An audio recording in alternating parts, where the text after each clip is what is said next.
Well, good Wednesday, everybody. Meteorologist Kevin Corvo, WMTV 15 Plus weather streaming show for you. We're going to take a deep dive into some of the temperatures.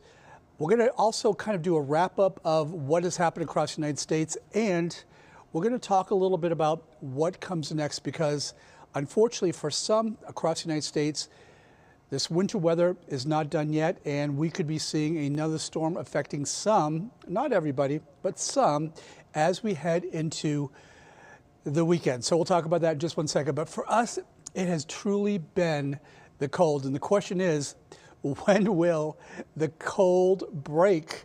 I think that's a question everybody is asking, and everybody is really kind of over this extreme cold. Of course, it's great for the lakes. We have, the lakes have a pretty good layer of ice on them at the moment. People are enjoying the outdoor sports. But some of us want a little bit more of a break to get us out of those kind of below average temperatures. So let's take a look at the month of January, because for this month, what you'll see right here is we started cold. We started January 1st, 15 degrees to celebrate New Year's. Then just a week later, we get up to 55 and 56 degrees. A week after that, we were back down into the 20s. And except for that one day, we have not even gotten to the 20s since the 17th of the month. Now, the coldest days were the 23rd. That was last Friday. That was the beginning of our first alert days, if you remember. Schools were closed. A lot of businesses were closed as well. Government offices. And we had a wind chill here in Madison, minus 40. To start the morning. Some of you, it was even lower than that. I think I saw minus 46 down to the west of Monroe. Very chilly temperatures. Today, 14 degrees was our high. So with a high of 14, that still keeps us 13 degrees below average. Our morning low was minus 2. That is still 13 degrees below average on that as well. And yeah, we should be about 27 degrees. So 27 is kind of where we're going to plateau for our highs for the winter. Normally we don't average anything lower than that. So at this point, 27 is about where we're going to be standing. Right now, those temperatures are coming down. So from 14 degrees, we're now down to 8. Wind chill of minus 4. Now, some of you, particularly up there towards Juneau, Adams County, we're talking minus 10 to minus 15 degrees wind chill. So yeah, this is going on. This is Wednesday. We are now in 7 days. Let me count this correctly. We are in 6 days of very cold air. If I can get my math right, yes. Very cold air. The stretch is continuing. And tomorrow, it's not going to really be very different. Now, what we do have on our side is winds. Winds are not very gusty. We're talking 5 to 8 miles per hour, but it's still enough that it brings down that wind chill to those areas that, you know, minus 15, minus 19 wind chill for tomorrow morning, starting the day at minus 6. And we will have some sunshine tomorrow, so that's going to be some good news. Winds will be lighter, but still, minus 16 after having so many days of cold weather. It's also a good time to, you know, we alerted you to kind of keep an eye out for your neighbors and the elderly.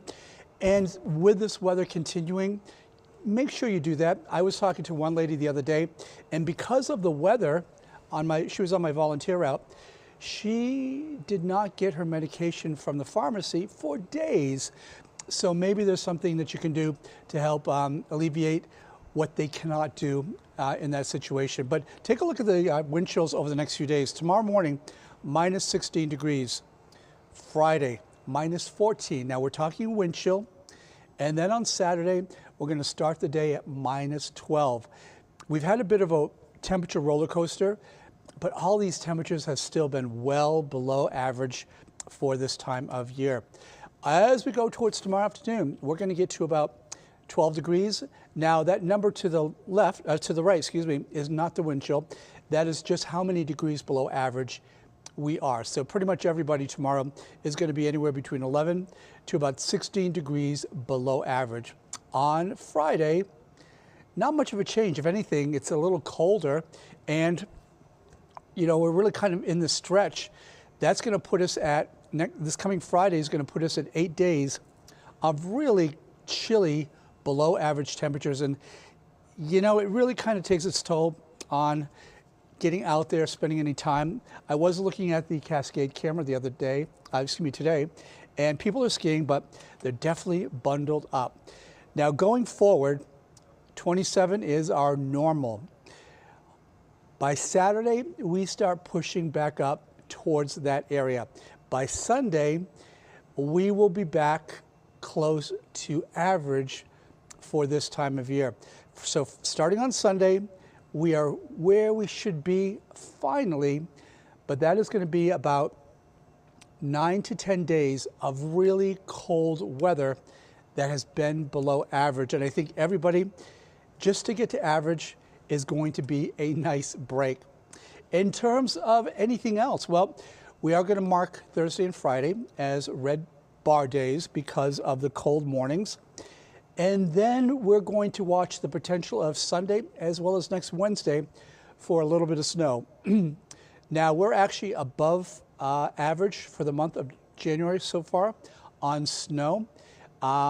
We may add a little bit to that, but we're really not going to see too much in terms of melting. Maybe a little bit on the pavement when those temperatures get back up to the upper 20s and when the sun can start to warm, kind of get that radiational heating on the pavement. Melting some of that ice and snow. Other than that, that's really going to be about it. All right, I'm going to take 60 seconds. When we come back, we're going to do a bit of a wrap up of what the storm across the United States has done. Some of the numbers in terms of the costs as well. And then we'll take a look at what's going to be coming next for parts of the United States. Stick with me. I will be back in 60 seconds.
All right, we're back. I want to show you some videos that have come out across the area. And I'm going to, while I'm showing you these videos, and I'm sure you have seen plenty of these videos, we're going to talk about some of the numbers associated with what we have seen here across the United States. And I'm going to start here with the death toll. Let's talk about how many people have the casualties we have seen. So far, it has been reported that about 50 deaths have been reported across the country. 3 of those were in the state of Texas, in Bonham, Texas, where 3 brothers fell through the ice in a pond. Also, we're talking still, there was 1 million people that were without power during this whole thing. In terms of delays and cancellations, more than 23,000 cancellations from Friday through Monday from major airports around the country because of the weather that was being seen there. Also, this has been the biggest snowstorm for millions of people across the area. And just as of last night, hundreds of tractor trailers were stuck on Highway 22, 55, and 269 in northern Mississippi because of some, let me see here, they're saying because of several accidents and disabled vehicles, they were stuck on these roads that had to be rescued and had to be, the police actually had to bring them out because of how extensive this actually was. As we go into the weekend, we're going to be seeing more active weather, unfortunately for some. Now, people are still without power, particularly in Texas, Louisiana, Mississippi, Alabama, parts of Arkansas, as well as into areas of the Carolinas and into Tennessee. We have another weather system that's going to be coming. We're going to talk about that in just one moment. Give me 1 minute and we'll be right back.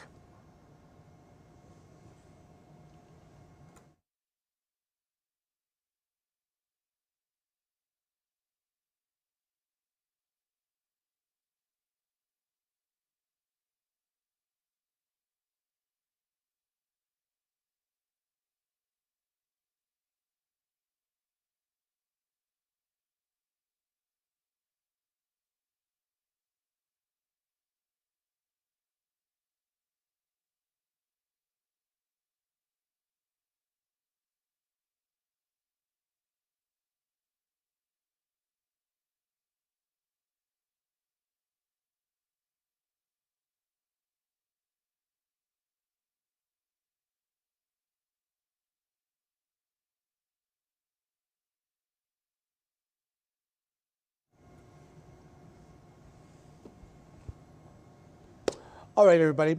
I want to give you the newest updates because I did mention at one point there was over 1 million customers that were without power. This is the most current information on that. Currently, in the state of Tennessee, 115,000 people, 115,000 customers. That means, obviously, household, one utility bill. Mississippi, 105,000. Louisiana, 56,000. Texas, 10,000. Kentucky, 6,000. And then Maryland, 1,600. So why am I telling you these numbers? Because take a look at the temperatures that they're seeing in these areas. Remember, I told you Tennessee as well as Mississippi are basically right in this area without power.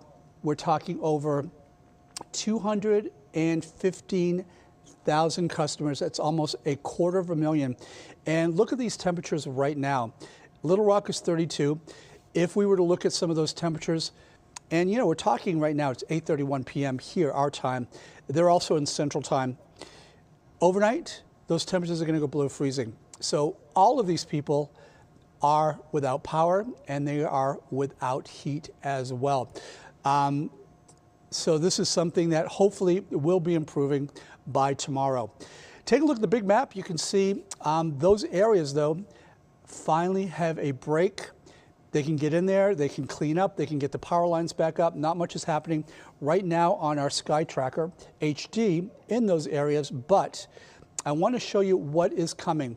So tomorrow, not a bad day across much of the United States. A little bit of snow coming across the northern plains. And then as we go into Friday, you'll begin to see the development of a system that's going to be coming up the East Coast. And that system is likely going to bring snow into the weekend, starting on Saturday. There you go, into the Carolinas, right there. You can see the snow from Virginia, North Carolina, South Carolina, and Georgia. That's Saturday. And then on Sunday, we're looking at more snow pushing up the East Coast. We're talking New Jersey, New York, Pennsylvania, Connecticut, Long Island, as well as into the coastal areas of New England, such as Maine, Rhode Island as well. That is what they're going to be dealing with into the weekend. So the time that they have right now to clean up, more snow is on the way as we go into the weekend. Tomorrow, some good news for those areas that we were talking about that were without power. Temperatures are coming up. Little Rock 51, Atlanta 49, Dallas 57. That's tomorrow. Unfortunately, as we head into Friday, a lot of those areas start to chill again and those temperatures come back down. So it's really important to hopefully they get as much work as they can do over the next few days, particularly on the East Coast, before that next weather system is on its way. Of course, it's winter, we get weather systems, and when you get a weather system like this on the tail end of what we just had, it just makes it that much worse. So that is about it for us. We're going to continue talking about the cold as we go into the rest of the evening. I will be with Tabitha this evening for the 9 as well as the 10, as well as Audrey has just come back from the game, from the Badger game. She'll be on the details of that as well. All right, that's it for me. Stay safe, stay warm, and reach out to those people down in the South, see how they are. Take care.